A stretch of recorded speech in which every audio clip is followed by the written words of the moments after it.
قرآن کہتا ہے کن کے بارے میں؟ حضور کے غلاموں کے بارے میں، حضور کے صحابہ کے بارے میں، والذین معہ، اور جو ان کے ساتھی ہیں، ان کے ساتھ ہیں، اشداء علی الکفار، وہ کافروں پہ سخت ہیں، رحماء بینہم، اور آپس میں نرم۔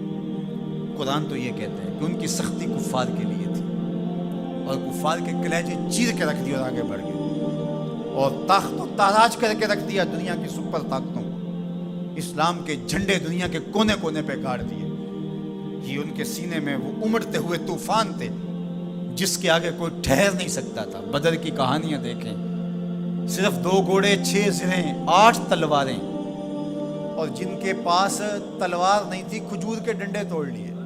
یہ اللہ کے مجاہد تھے، چلے تھے جنگ کرنے۔ کیا جذبوں کی فراوانی تھی، کیا دل آویز کہانیاں ہیں ان کی عزتوں کی، کیسے کھڑے ہوئے، کس شان سے کھڑے ہوئے۔ تو قرآن تو یہ بتاتا ہے، سید کی کتب تو یہ بتاتی ہیں، رسول اللہ کے فرمان تو یہ بتاتے ہیں کہ کفار کو انہوں نے چیر کے رکھ دیا اور آگے بڑھے، اور کفار کے لیے سخت تھے لیکن آپس میں نرم تھے۔ اب عبداللہ ابن سبا کے متبعین کی گھڑی ہوئی لولی لنگڑی روایات یہ بتاتی ہیں کہ یہ آپس میں لڑ رہے تھے۔ تو مجھے بتائیں، ہمارے نظریے کے لیے جو دلیل چاہیے وہ قرآن اور حدیث سے لیں گے یا عبداللہ ابن سبا کے متبعین کی گھڑی ہوئی روایات سے لیں گے؟ تو قرآن تو یہ بتاتا ہے رحماء بینہم، یہ آپس میں نرم دل تھے۔ باقی ایک باشعور معاشرے کے اندر اختلاف رائے ہو جانا وہ ایک الگ بات ہے، وہ میرا آپ سے ہو سکتا ہے، آپ کا میرے سے ہو سکتا ہے۔ آپ جتنی دور سے چل کے آئے ہیں، محبتوں کے ساتھ آئے ہیں، ایک محبت لے کر آئے ہیں، لیکن میری کسی بات سے آپ کو اختلاف ہو جائے تو اس کا یہ مطلب تو نہیں کہ میں آپ کو اپنے مخالفین کی فہرست میں شامل کر دوں۔ تو یہ تو کوئی بات نہیں ہے۔ اہل رائے کے درمیان رائے کا اختلاف، باشعور لوگوں کے درمیان کسی چیز کا اختلاف، یہ امر آخر ہے۔ اختلاف آخر اور چیز ہے، مخالفت اور چیز ہے، رائے کا اختلاف اور چیز ہے، حسد بغض کینہ اور چیز ہے۔ تو قرآن نے جو بتایا ہے رحماء بینہم، یہ آپس میں نرم دل تھے، آپس میں بھی ان کی محبت تھی، اور اہل بیت کے ساتھ ان کا جو ربط و رشتہ تھا وہ عقیدت کا تھا، گہرا تھا، مضبوط تھا۔ یہ آپس میں ہر وقت جو تاریخی کہانیاں بتاتی ہیں کہ دست و گریبان رہتے تھے، ایسا قطعاً نہیں ہے، بلکہ ان کی پیار کی کہانیاں ہیں۔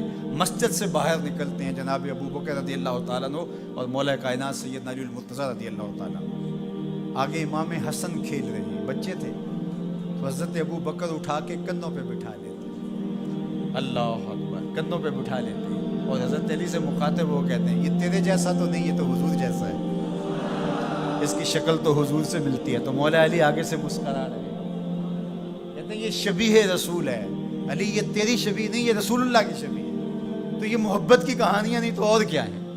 یہ الفت کا جہاں آباد نہیں ہے تو اور کیا ہے؟ ان کے دلوں کے اندر جو ایک دوسرے کے لیے محبتیں۔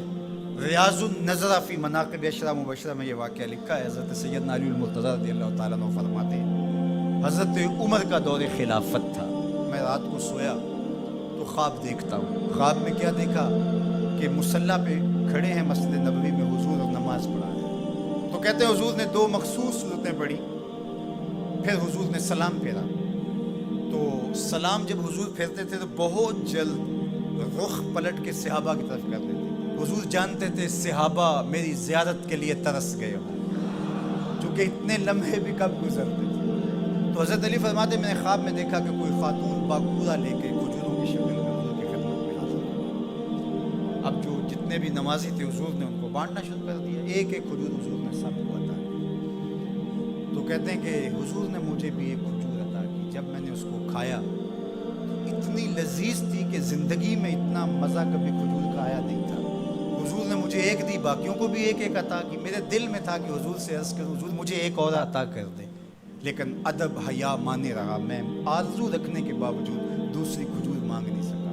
اسی اثناء میں میری آنکھ کھل گئی، آنکھ کھلی تو کھجور کا ذائقہ میرے منہ میں موجود تھا۔ مسجد نبوی میں ادھر اذان ہو رہی ہے، میں نے جلدی سے وضو کیا اور سنتیں پڑھی اور مسجد نبوی میں پہنچا تو حضرت عمر نماز پڑھا رہے تھے، اور جو صورتیں رات خواب میں حضور سے میں نے سنی تھی حضرت عمر بھی وہی تلاوت کرتے۔ مجھے لگا کہ رات والے خواب کی کوئی تعبیر تو نہیں ہے، خیر جب سلام پھرا تو حضور کے طریقے کے مطابق وہ بھی رخ پھیر کے صحابہ کی طرف بیٹھ گئے. میں نے دیکھا ایک طرف سے ایک خاتون کھجوریں لے کر کے بھی آ گئی. اب مجھے پکا ہو گیا کہ خواب کی تعبیر ہی میں دیکھ. خیر حضرت عمر بانٹنے لگے تو مجھے بھی کھجور دی. میں نے وہ کھائی تو واقعی وہ بہت لذیذ تھی. حضور سے تو مانگ نہیں سکا تھا, ادب حیا مانے رہا تھا, لیکن جناب عمر سے تو دوستانہ تھا. ان سے میں نے بے تکلف کہہ دیا, عمر ایک کھجور سے کام نہیں چلے گا, مجھے ایک اور. تو جناب عمر نے میری جانب مانا خیز نظروں سے دیکھا اور پھر مسکرا کے بولے, حضور نے دی تھی کہ میں بھی دوں. ان کی تو آپس میں دوستیوں کا تعلق تھا, ان کی تو محبتوں کے رشتے تھے, اور ہم ان کو آپس میں کھڑا کیا ہوا ہے. تو قرآن کہتا ہے روحا ماؤ بینو. آپ کے عقیدے کی بنیاد کیا ہونی چاہیے صحابہ اور اہل بیت کے بارے میں؟ قرآن کس نص سے روحا ماؤ بینہم. روایت کوئی کتنی بھی بڑی کتاب میں کیوں نہ لکھی ہو, اس میں سکم ہو سکتا ہے, راوی جھوٹ بول سکتا ہے, لیکن قرآن کی تو قطعی بات ہے نا.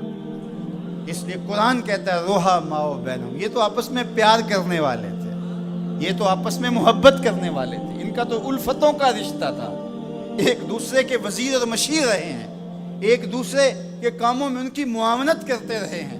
یہ تو محبت کے ربط اور رشتے رکھتے تھے, اور ایک دوسرے سے پیار کا رشتہ بڑا گوڑا تھا. اللہ ہمیں صحابہ اور اہل بیت کی چوکھٹ کا غلام رکھے.